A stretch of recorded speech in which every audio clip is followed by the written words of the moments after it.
Dr. Overton is recognized nationally and internationally for his research and extension efforts relating to metabolism, immune function, and nutritional physiology of the transition cow, and his work on milk component production in cows.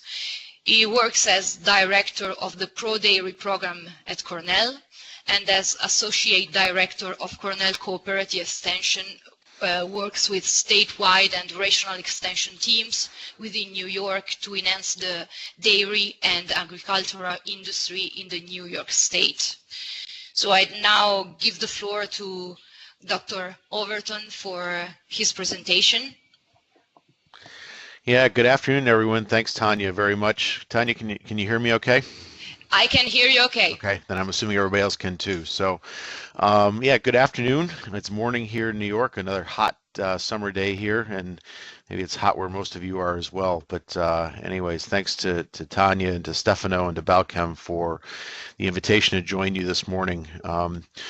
Or sorry, afternoon. So what we're going to do is, we've been living the transition cow in our research group and extension program and otherwise for 20 years now or more, and want to just reflect on what I'll call the top 10 things to do for healthy and productive transition cows. And as is probably not surprising, we're not going to go into depth on any single thing. So if there are questions and you want to go further in depth on certain things, please feel free to type them into the chat box. And again, Tanya and I will hit those at the end. Okay. So our goals are lofty, right, for this transition cow, and we want high milk production. We want cows that adapt well from an energy standpoint. So we see, at least minimal or some loss of body condition score. Some is normal, but in my world anyway, if we can be at half a 0.5 body condition score loss in early lactation, maybe slightly more than that, I think we're living in a pretty good place. Of course, we want to see low incidence of metabolic disorders. We want to minimize our loss of immunocompetence, and we're still learning more about these things. We want cows that are going to be returned to reproductive capacity effectively in early lactation. And so we want cows that are going to ovulate early, and when we do breed them, that they then conceive. We have a uterine environment that's conducive to that. We want a low stillborn rate and healthy calves ready to go. And, I think our high-performing dairies achieve all of these things by focusing on continuous improvement in all areas of management. So it's not just nutrition from a formulation standpoint. It's not just feeding management. It's not just forage quality. It's not just facilities or grouping management. It's all of these things that come into play. And that's really how our dairies achieve continuous improvement in these areas. And I will say that we have, at least from my perspective, we have lots of opportunity to go, but we've gained tremendously in these areas, I would say, in our overall transition cow management over the last number of years. So one of the things that we keep, I would say, emphasizing anyway, is the need to shift our mindsets from the transition cow as primarily a clinical disease opportunity to the transition cow as an opportunity to optimize production and reproduction at the farm level. And I say this because I think that still at the farm level, most of the time we judge our success or failure of transition cows based on, do we have DAs? Do we have ketosis? Do we have retained placenta, metritis, milk fever? And do we have lots of dead cows? And that to me, of course, represents severe endpoints and certainly opportunity. But there's also lots of dairies where they have good control of clinical diseases, yet still have significant opportunity to improve transition cow management. I'm going to use a couple data slides here to support this, and I apologize. This is probably, especially on a webinar, pretty busy in terms of lots of numbers.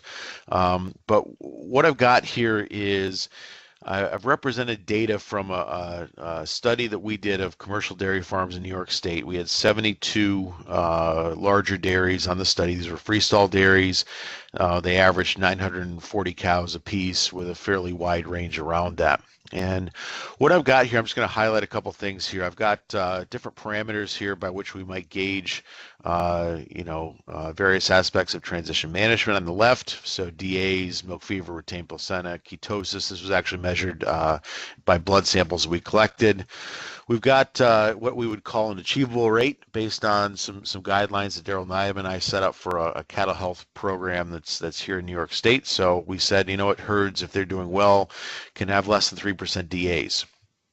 Well, if we take a look at our data set and look at the percentage of herds within that achievable rate, 77% of our herds here had less than 3% DAs, and lots of herds maintain DA rates of less than 1%. So that's something that really has changed or improved in the last 10 years.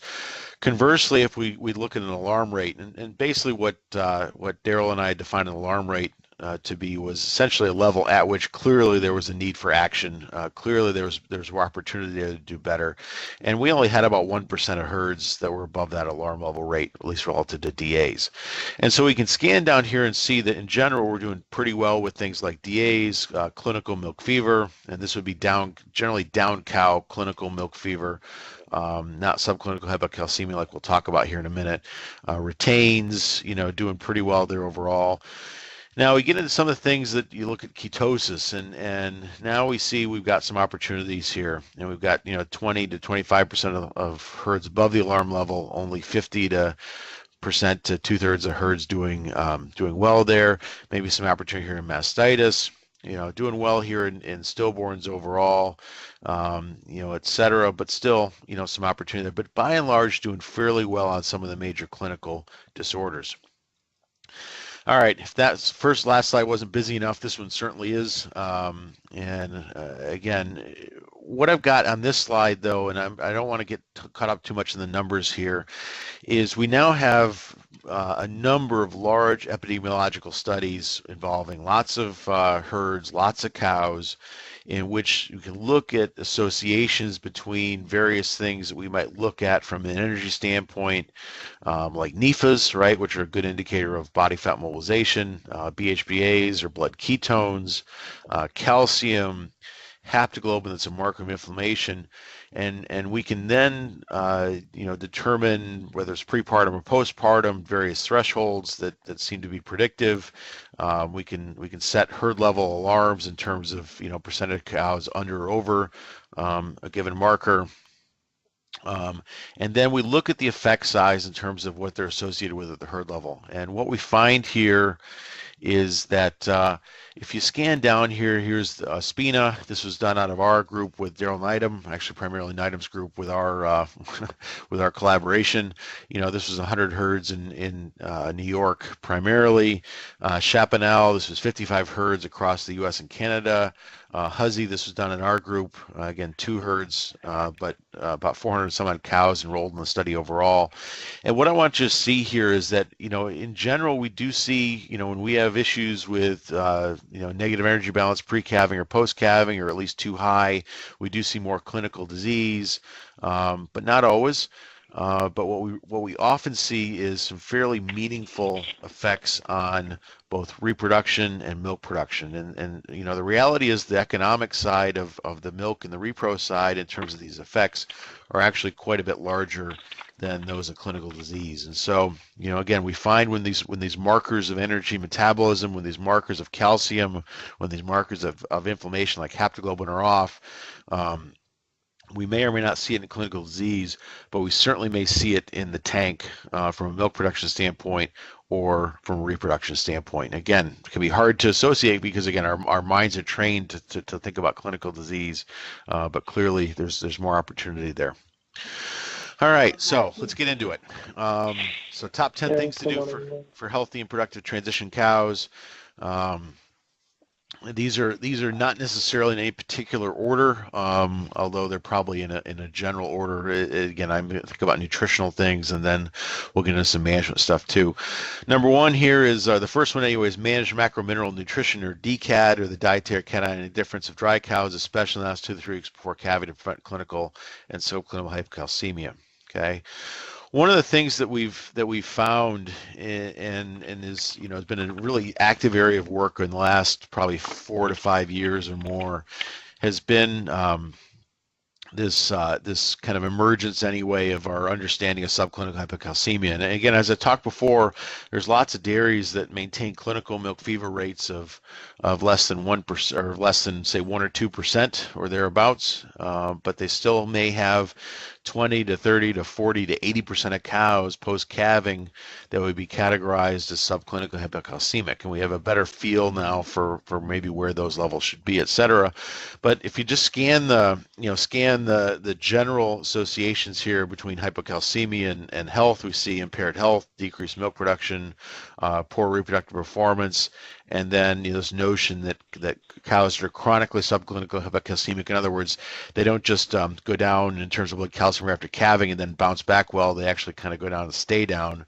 And there's a couple different data sets now. I've got one of them here depicted out of Cornell where we did see increased disease frequency, increased time to pregnancy for cows that are chronically subclinical hypocalcemic.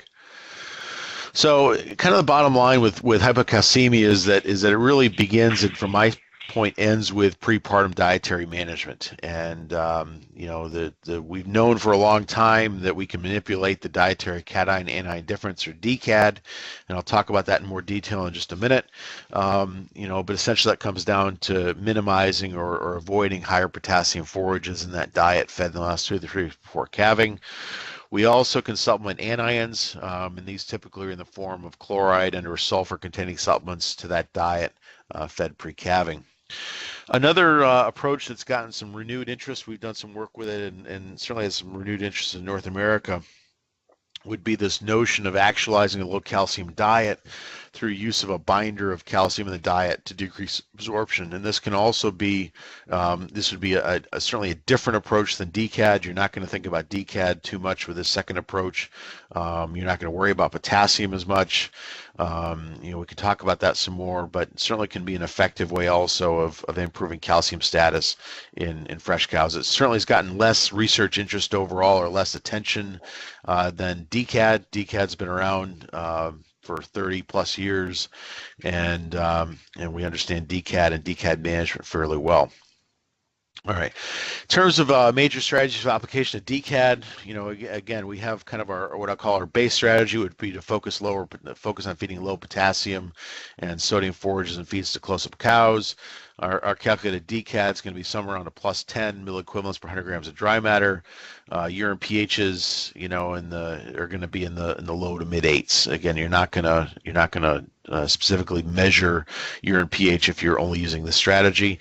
And frankly, the strategy, if you're doing this and you supplement some magnesium, and I tend to like to supplement some calcium as well, you can do a nice job of preventing clinical milk fever at the herd level.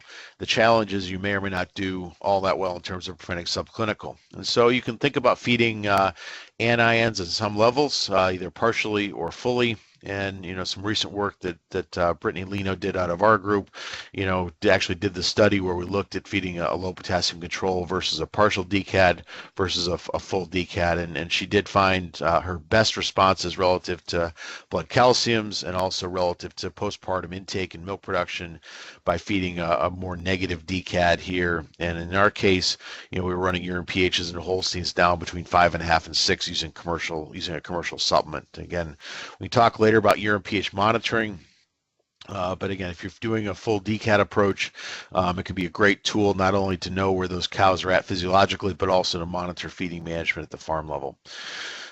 Magnesium, regardless of your approach, is important to supplement. We tend to want to get to magnesium about 0.45 or so in the diet, close up, and there's various sources that you can do that with.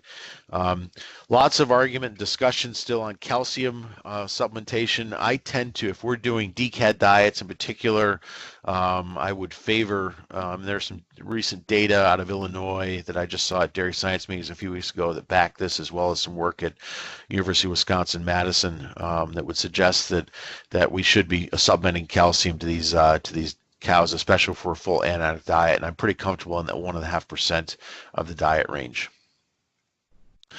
All right, We're going to hit the next two together. Control energy intake in both far-off and close-up cows, not too little, not too much.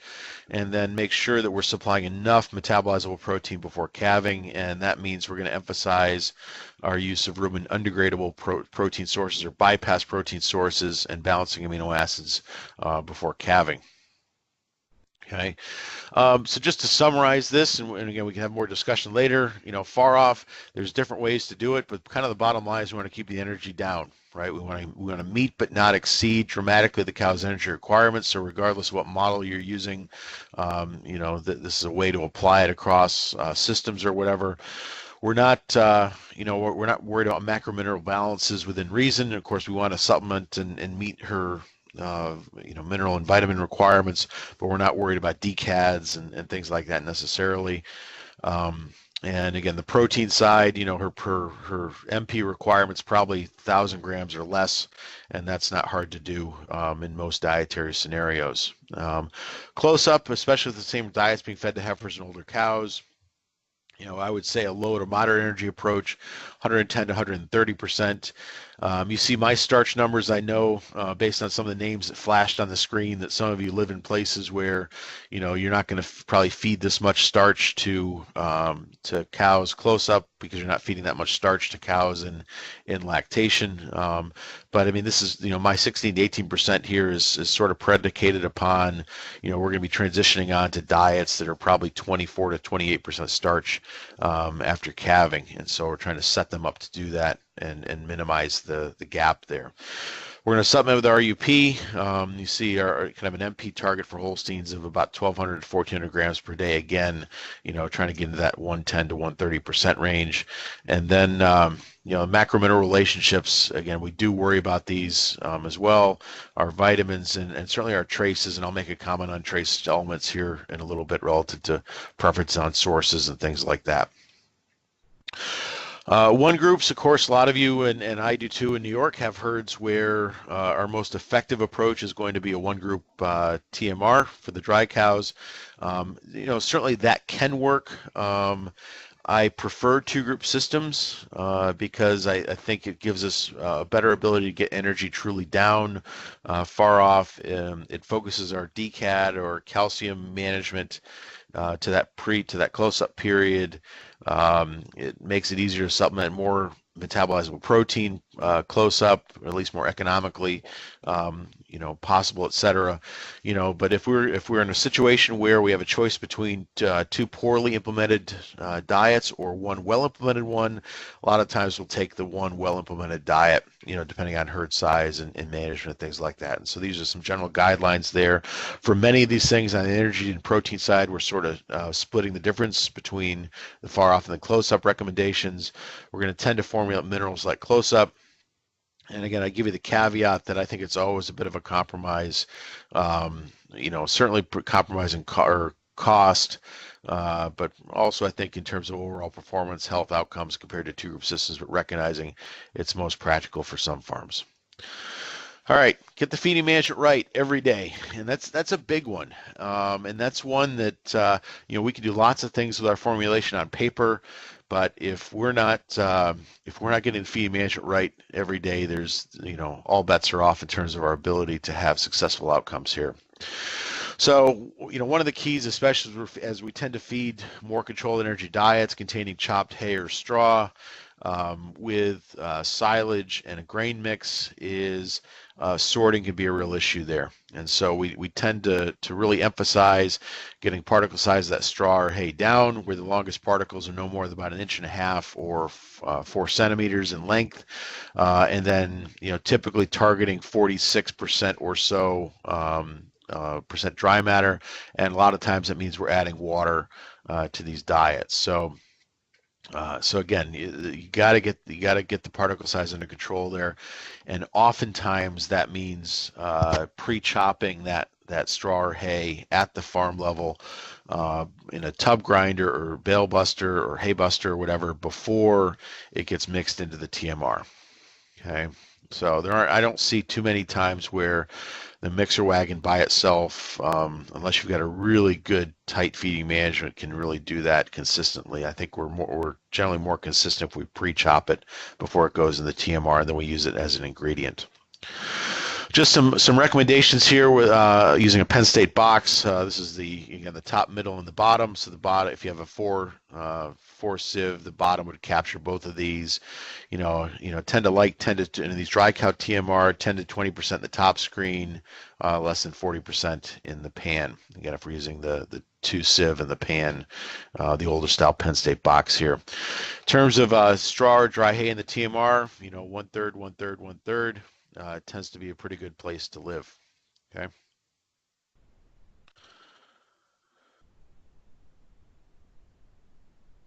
All right. Got a little pop up here. All right. Now we're back. Okay. Just to give you a sense for where some of our New York herds have been doing, these are box and whisker plots. What this basically means, I've got 72 farms here worth of data. Let's see if I get this pointer to work. I just realized I had a pointer. 72 herds worth of data. And you've got our recommendations here in the kind of the medium blue color here for the top. See between 10 and 20%. The box and whisker here denotes that we basically have 20% of herds in this 25%. I'm sorry, in this bottom whisker. The middle 50% of herds are in the shaded blue and gold, and then the top 25% of herds, the highest 25% of herds, are in this top whisker. And what you see here basically is that we've got about, at least at the time we did this study, we got about 25% of the herds in the data set doing things well, I would say, from a particle size standpoint. So I see still lots of opportunity out there to do better in terms of how we do things here in terms of particle size management here in these close-up diets. All right. One other data set I'm going to show you here. This is from California. Hey, this is pretty fancy. I just realized I could make this laser pointer work. So basically, this was done on Noelia Silvia de Rios group out of UC, University of California, Davis at Tulare, the vet school there. And what they basically had was they had FeedWatch data. Now, FeedWatch is a ration or feeding management program. It basically gave them daily data on everything relative to feeding management. So they had actual weights of ingredients added, they had deviations, they had timing, and all this stuff for 3 months on 25 dairies that in California that were fed, again, all on the close-up diet. And I think what we see here in both cases is pretty significant variation here in deviation from target. We see fairly large deviation here in certain ingredients. Now, things like corn silage, pretty tight from the target. Things like oat hay and alfalfa, pretty large variation there.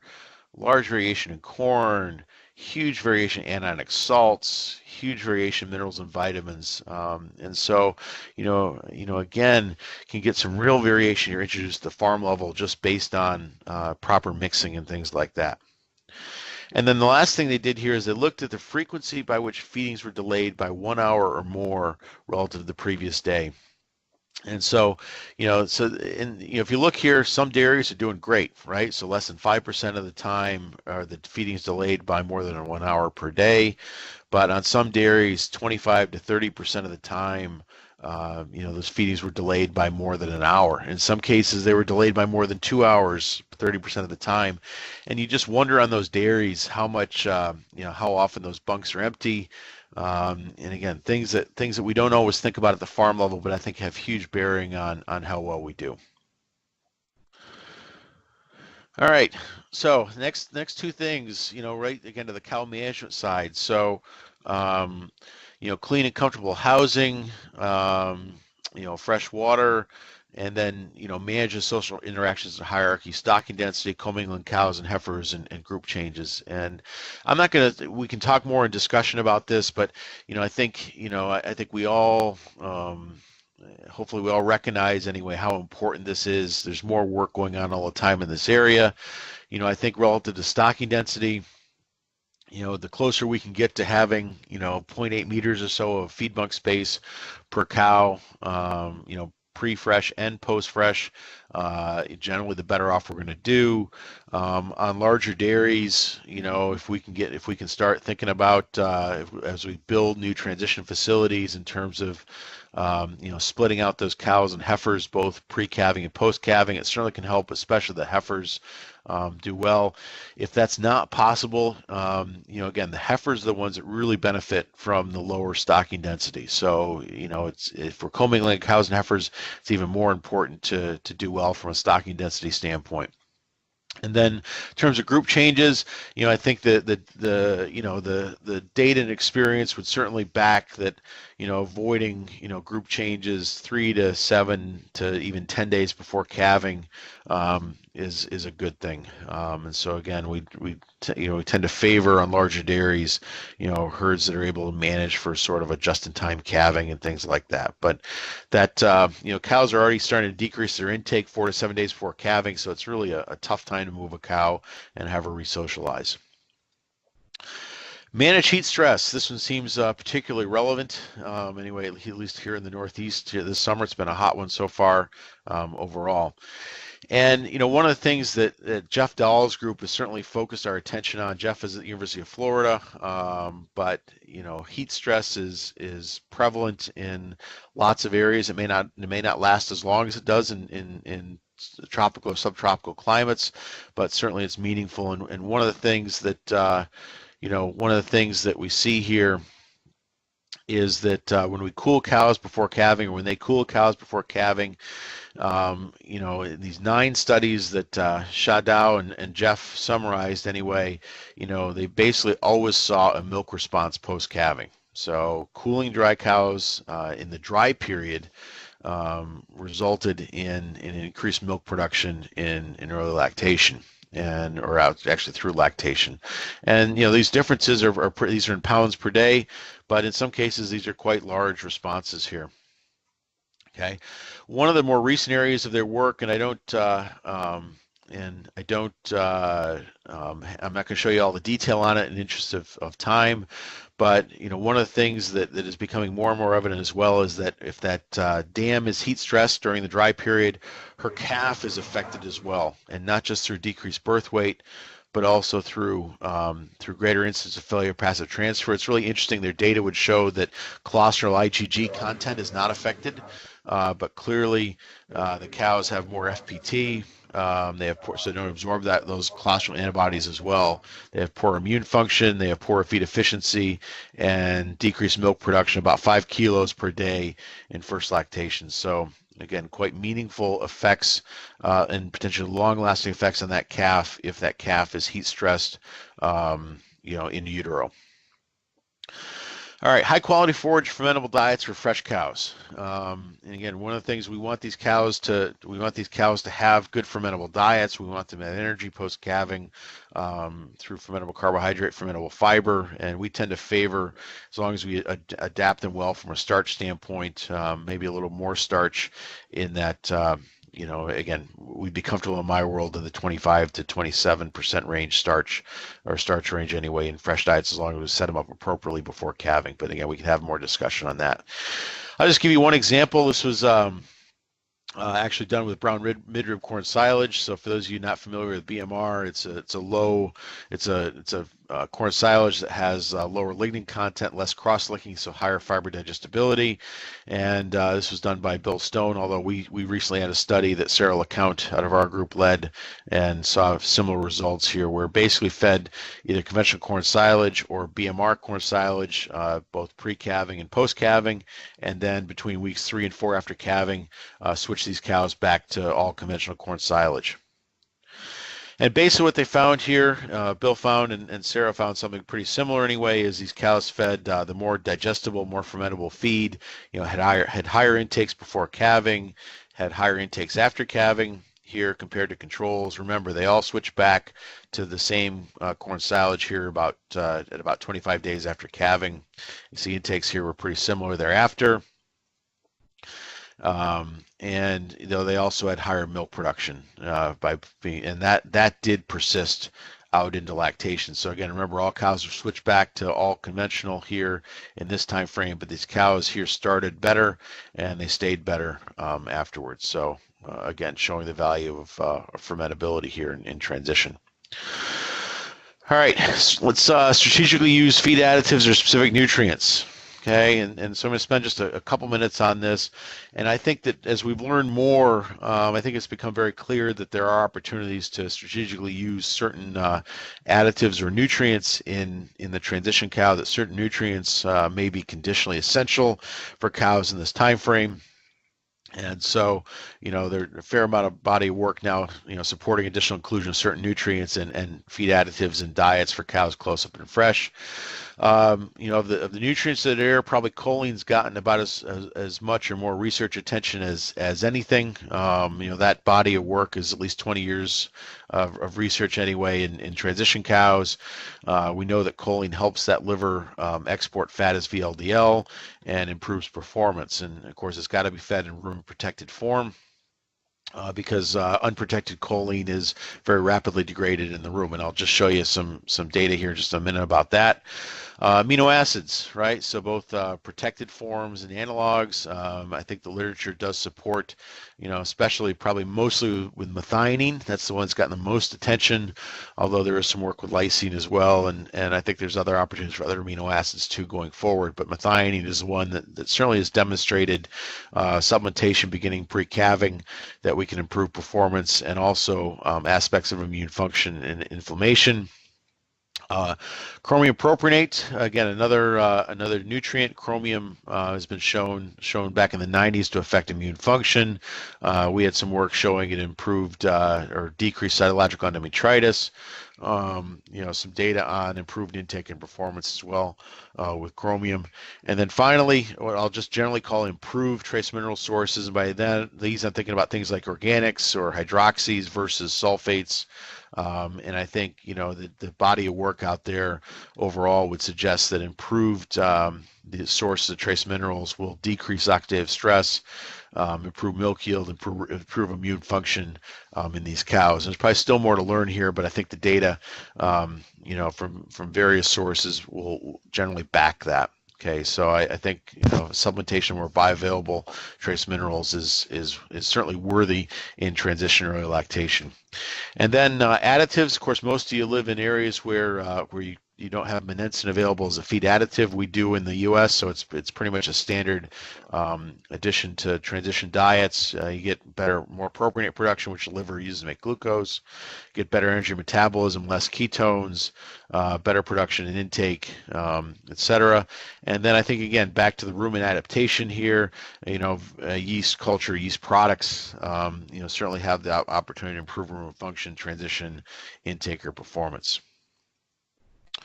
Just quickly showing some results. This is some work that Rick Grummer pulled together a few years ago now, and there's some more studies since then that could be added to this, but I think would tell about the same story here. And this was a meta-analysis of 13 studies looking at feeding protected choline to transition cows. And again, you see the certainly generally favorable responses here in terms of milk yield. Okay, and I think, again, that provides pretty good consistency across various studies relative to the ability of things like protected choline to optimize milk production, optimize metabolic function here in these transition cows. And then finally, I think this is the last thing we'll talk about here is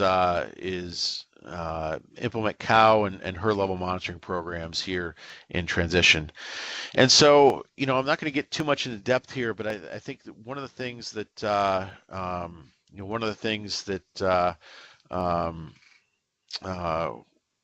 we want to differentiate monitoring is cow level versus herd level. And so when I talk about cow level monitoring, and actually I'm going to talk more about herd level monitoring, when I refer to cow level monitoring, I'm talking about those things that a herd might do, or herd manager or owner might do every day in transition cows or fresh cows, where they're looking to find cows that need treatment, that need some type of intervention, et cetera.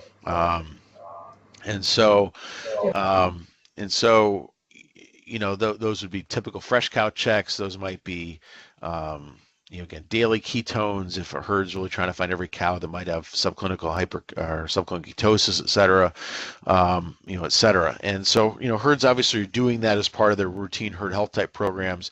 I think what I'm going to talk a little bit more about is herd level monitoring here, where tools that we can use periodically, an example, weekly maybe evaluation of a representative sample of cows in a window of interest. And we're generally using that just to say, okay, how well are we doing it as a herd, right? We're using it as a barometer for just getting a general sense for how well things are going. And so, one of the things that I like here about some of these herd level monitors is I think, one of the things we find is that most of the industry works on averages. Our challenges related to lots of things in the transition cow actually cause increases in variability amongst cows in intake, performance, metabolism. Those are really hard to detect if we're only thinking about averages. Obviously, if they get too many cows that aren't doing well, it will affect the average. But again, these things help us detect or identify variability. So some of the things we can think about to use in terms of monitoring variation in transition cow management, we have things like beta-hydroxybutyrate, or BHBA. That's our gold standard blood ketone. A variety of tools now that let us measure that at the herd level, so it's very convenient to do cow side, herd side in a cost-effective manner. Things like NEFAs. Again, NEFAs are a great tool, potentially.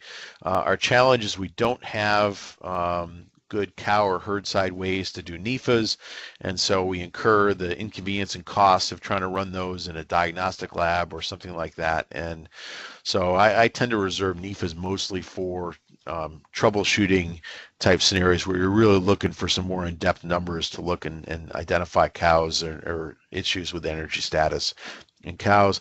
Calcium, I would say based on some of the work going on Jess McCart's group here at Cornell, we're getting closer to cow side testing, but we're not there yet. That'll be a good thing, I think, because then it'll let us target maybe treatment approaches maybe a bit better than we're doing right now out there. Haptoglobin. Haptoglobin is a marker of inflammation. Still not ready for, we again associate that with poor milk production, poor reproduction. It's a marker of inflammation. I think it tells us some things beyond just the energy status markers, but I would say it's still in development. Rumination monitors, rumination tags. These can be very effective at identifying cows that are going to go on to have a DA or ketosis or some type of, issue that relates to feed intake. You can certainly look at variation of lactation milk yield. There's some tools out there like Transition Cow Index out of Wisconsin that enable herds to look at some of these things. And then urine pH is here last. And again, if we're feeding anionic supplements, it could be a great monitor of feeding management. If we have a lot of variability in urine pHs within a week, it tells us we have sorting issues. If you have a lot of variability week to week, it tells us we have variation in feeds or what's actually being added to the mixer wagon. So just the original one that came out on the BHBA side was this Precision Extra. Now there's things like Nova Vet and some other tools that let people look at beta-hydroxybutyrate. And so again, these have become popular in terms of again they have strips for BHBAs. Again, these are originally designed or mostly designed as glucose meters for human diabetics, but some of these meters have strips. Okay. Just some work out of Jess McCart conducted with Gary Etzel at Wisconsin-Madison. 2 herds in New York, 2 herds in Wisconsin, just showing the prevalence of subclinical ketosis. It was defined as BHBA between 1.2 and 2.9. And what you see here is highest prevalence here between 4 and say 8 days after calving. Sorry, let's see if I can delete that call. And so, again, typically you're going to see us think about looking at BHBAs from 3 to 14 days in milk. Just recognize the highest prevalence is going to be here fairly early in lactation. One of the things we did in this recent study of ours in herds in New York and Vermont was to look at the prevalence of hyperketonemia between 3 and 14 days in milk on these dairies. And what we basically found here, if you just look here at this axis is percentage of herds, on the x-axis is the proportion of cows per herd with high blood ketones from 3 to 14 days in milk, and we see about half the herds here are meeting the target. So about half the herds here meeting the target in terms of managing low or achieving low BHBAs. Have a bunch of herds here in the middle, 15 to 25%, and then, for sure there's opportunities in herds between 25 and 35, and especially greater than 35% of cows in this window with high blood ketones. And in general, there would represent if you want to get actual incidence from prevalence, usually multiply prevalence by 2. So these herds that are greater than 35%. If prevalence would mean that they had more than 70% of their cows with subclinical hyperketonemia between 3 and 14 days. So significant opportunities there. So just an approach here, our recommended approach, we'd like to get at least 12 cows, but better if we can get 15 to 20 cows in a window of interest. Prepartum, 14 to 2 days before calving would be if we were to try to look at NEFAs there to see if we have problems with not enough energy consumption in those cows before calving. Postpartum, 3 to 14 days in milk is a good range, and we would do BHBAs as a first line. Potentially look at NEFAs as well. Samples to take, you can do serum or plasma with these. Again, with these meters, you're using whole blood, so there's no need to spin it down or anything like that. BHBA, precision extrameter or some other cow side meter for blood. NEFAs are going to be in the lab, and again, more than 50% above cut point indicates a herd level opportunity. So just to show, again, this is from Paul Espina's data with Nidam and me. Herds that had more than 15% of their cows pre-calving with NEFAs over 0.3, had about 4% more clinical disease, and that was DAs, clinical ketosis, and retained placenta endometritis. But between 1 and 2 units of decreased 21-day pregnancy rate and about 240 kilos of ME305 milk across the herd per animal. So that's pretty meaningful milk difference there. Post-calving, NEFAs over 0.6 to 0.7. If we're using one number, you'd use 0.7. More than 50% of animals with high NEFAs would be, again, you see the associations there. And again, fairly large milk effects there. And then blood ketones, again, we'd use 1.2 millimolar for post-calving blood ketones. And again, more than 15 to 20% of cows, you see a little bit more disease, but you see significant milk loss opportunities. So the way we tend to apply this is, you look at the percentage of animals that are above these thresholds, and then it's worth then having a discussion if we're over that, hey, we may be losing, milk or repro in this magnitude, and how might we improve our management. So just to end here, and then we'll take questions, things we're going to see in the next 5 to 10 years. I think we're going to see a lot more cooling for dry cows. I think the data out of Florida, even though are very compelling, and essentially, at least even in New York, we have lots of opportunity to do better in terms of cooling for dry cows. We're going to see more and more use of technology all the time in terms of cow and herd level monitoring, and especially as we think about trade-offs between labor cost and technology cost. We're going to have more understanding of specific nutritional needs of the transition cow, especially the fresh cow. We've learned a lot on the dry cow. We still have, I think, a number of things to really learn in terms of maybe specific nutrient needs of that cow immediately post-calving. And I think we're going to see additional biologicals to influence specific aspects of immune function, inflammation, or health. So there's certainly ways to maybe optimize immune function, affect inflammation, et cetera. And I think we're going to learn more about that area. And again, it's an area with a lot of movement there.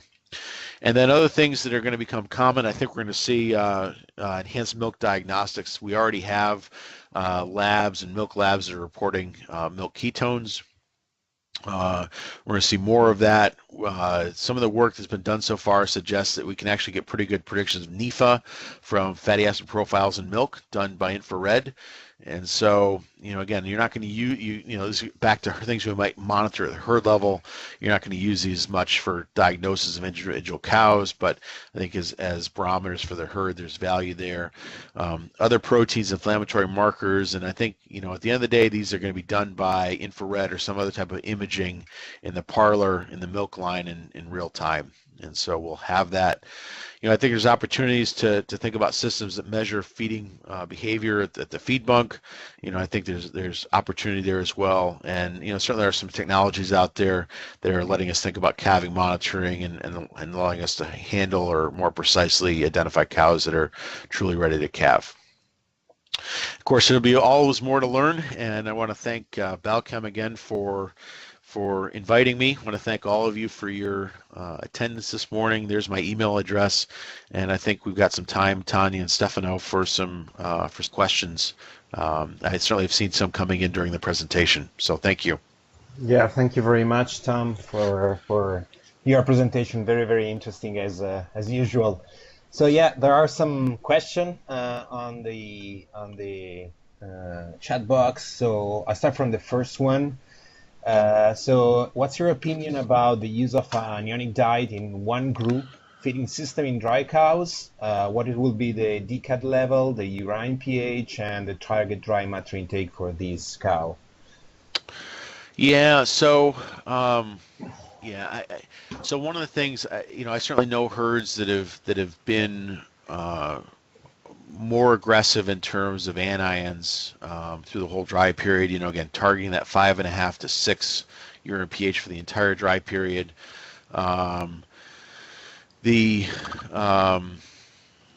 oftentimes that means we're at a minus 10 to minus 15 milliequivalents per 100 grams of dry matter. In that, I think I would probably start with running urine pHs. If I'm doing a one group dry cow, maybe running urine pHs more in that 6 to 7, 6.2 to 6.8 range, and seeing what kind of control I'm getting. So maybe slightly less aggressive than I would be for say in a close-up group. And oftentimes that's going to take you around a minus 10 milliequivalents per 100 grams. The one challenge there is that we got to remember that the DCAD number on paper is only the DCAD number on paper, and the cows really tell you physiologically where they're at based on urine pH. So you can have very different urine pH value, or sorry, DCAD numbers on paper that result in different urine pH numbers. In the cow level. So we really got to be monitoring urine pH in those scenarios. Target DMIs, again, if you've got, if you're running, it's nice to, if you're thinking about a one group dry, if you can run in that 14 kg range per day, it's not a bad place to live. Okay. Thank you. So the second question is, what happens when no calcium is supplemented while lowering DCAD to 100 milliequivalent per kilogram of dry matter? Yeah, so I mean, again, calcium gets a lot of attention, and it still is a lot of, I'll say, controversy in terms of differences in thought or recommendation. I would say, we're still learning more there. I certainly do know of nutrition companies, feed companies, or nutritionists who their strategy is, we're going to run DCADs negative, as you say. We're going to run calcium in the 0.6 to 0.7 range percent of dry matter, which usually means little to no supplemental calcium, and they are happy with the results they get in that scenario. Again, I think the data that we're starting to see would say we do a little bit better, or do better if we're running higher calcium, but again, it's one of those areas I'm not going to get into a fight with anybody about it because I don't think we've got the data really to go on. So, but again, my preference is based on what I said. At the same time, I'm cognizant that we probably don't have as much work on calcium level in the context of low DCAD as we'd really like to have. Okay.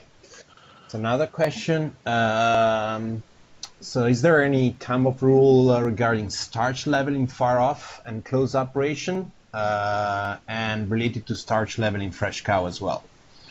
Yeah, so great question. I would say in terms of far off diets, I say keep it under 13%.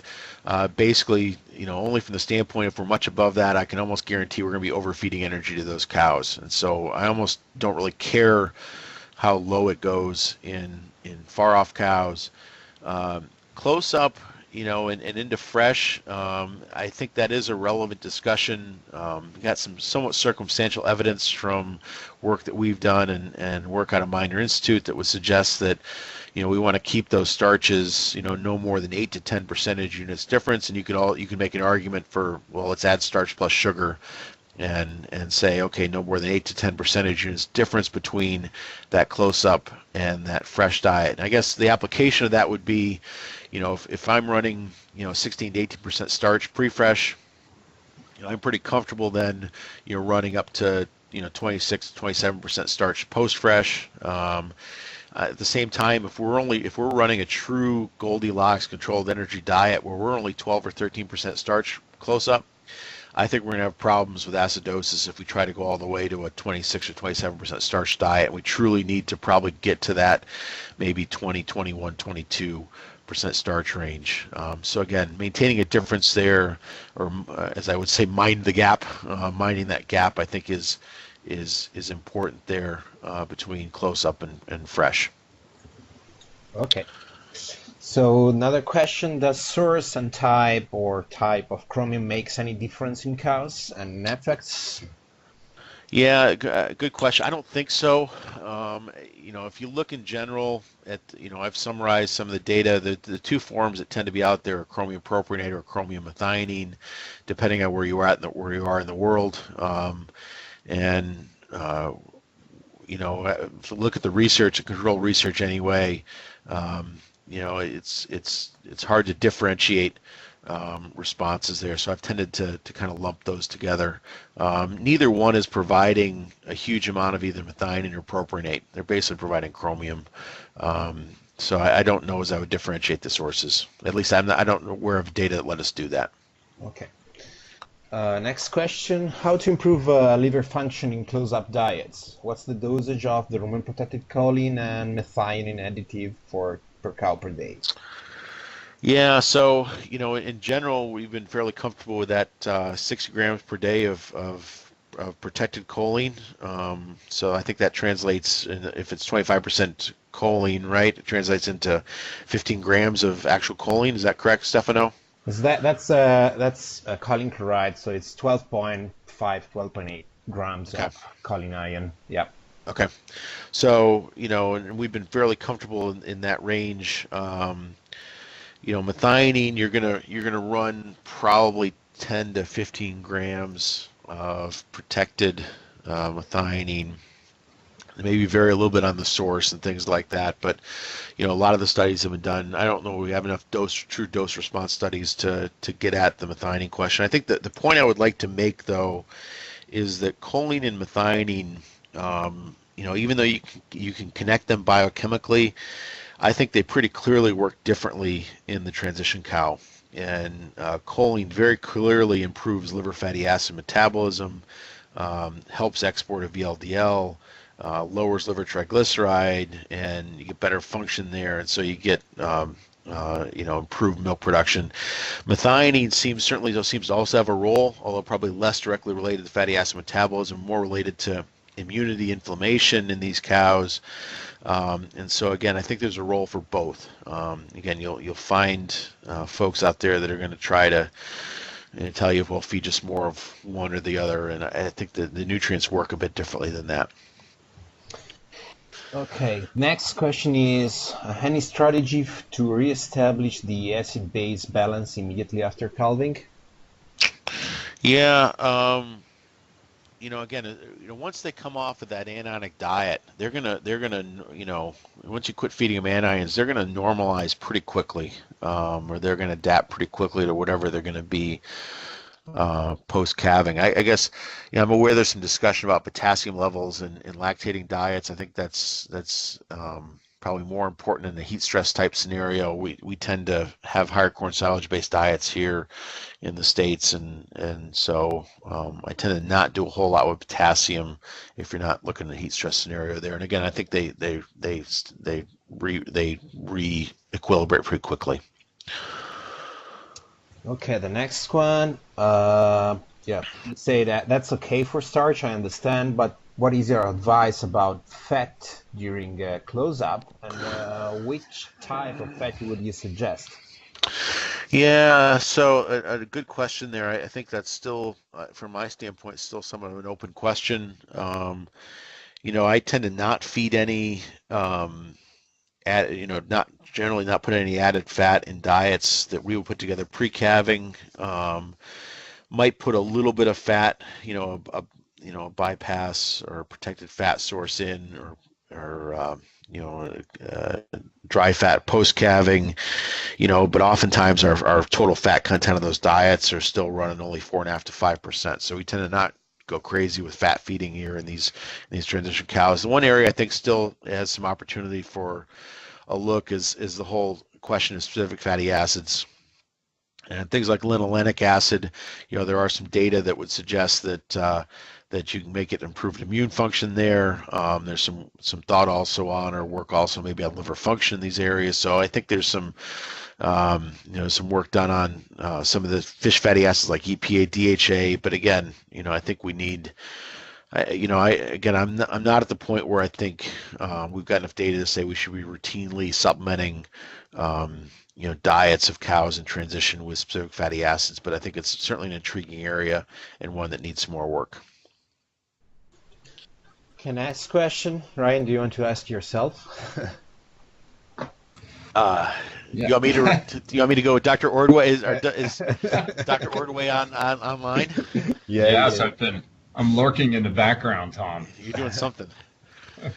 Hey, I was just curious, with the increase of jerseys and even, Swiss around the world, anything that people need to be aware of when we're looking at using some of the monitoring tools? I'm assuming most of them are being calibrated and developed off of Holstein breeds, but any insight on, what we should be, how we should adjust for different breeds?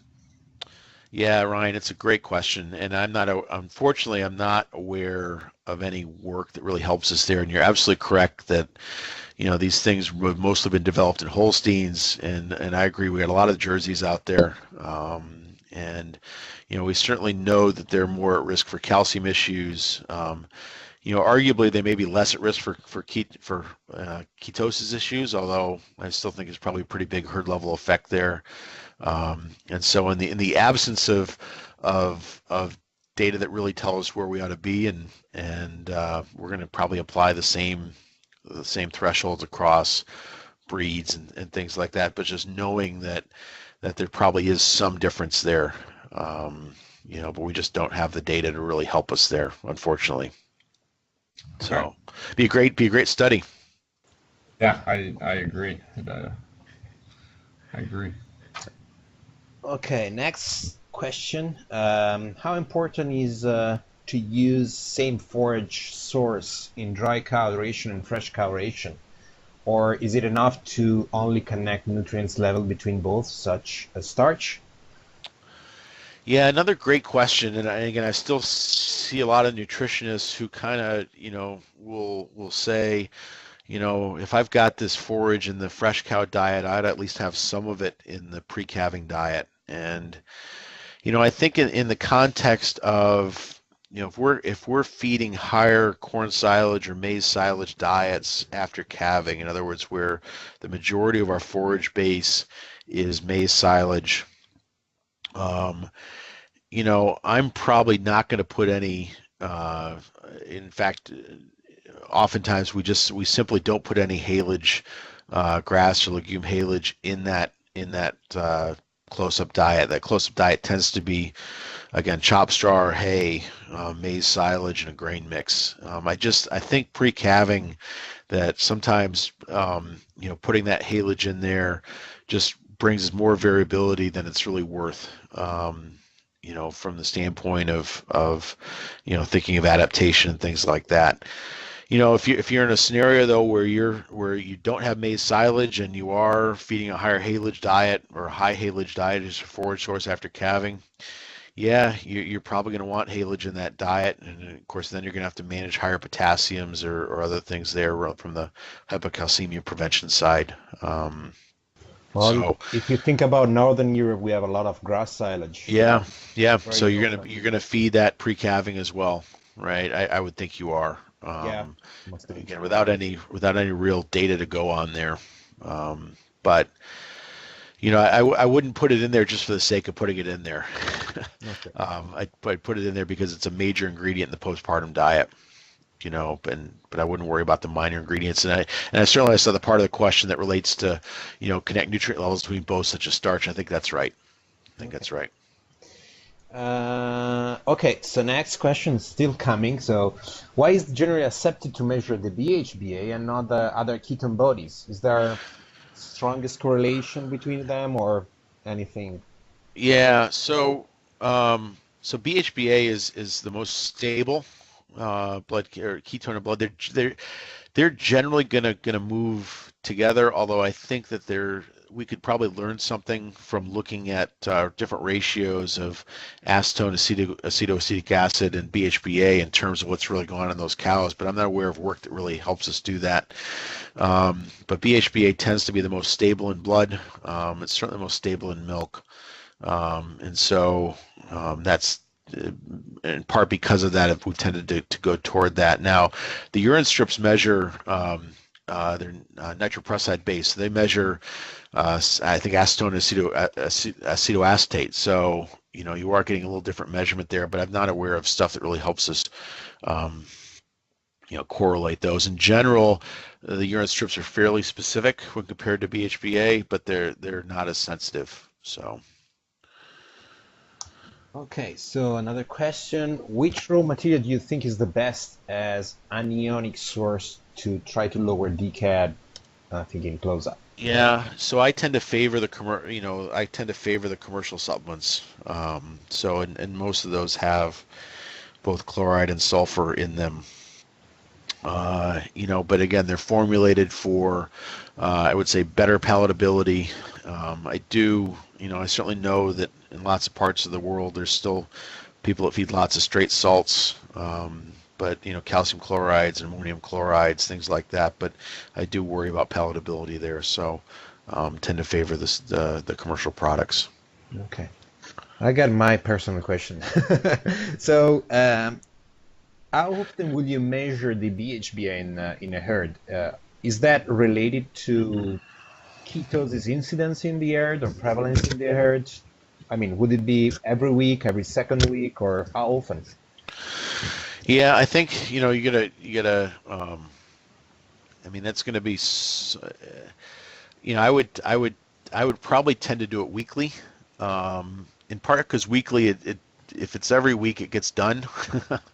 That's not a great reason to do it, other than just making it practical. That say every Thursday afternoon is blood ketone day.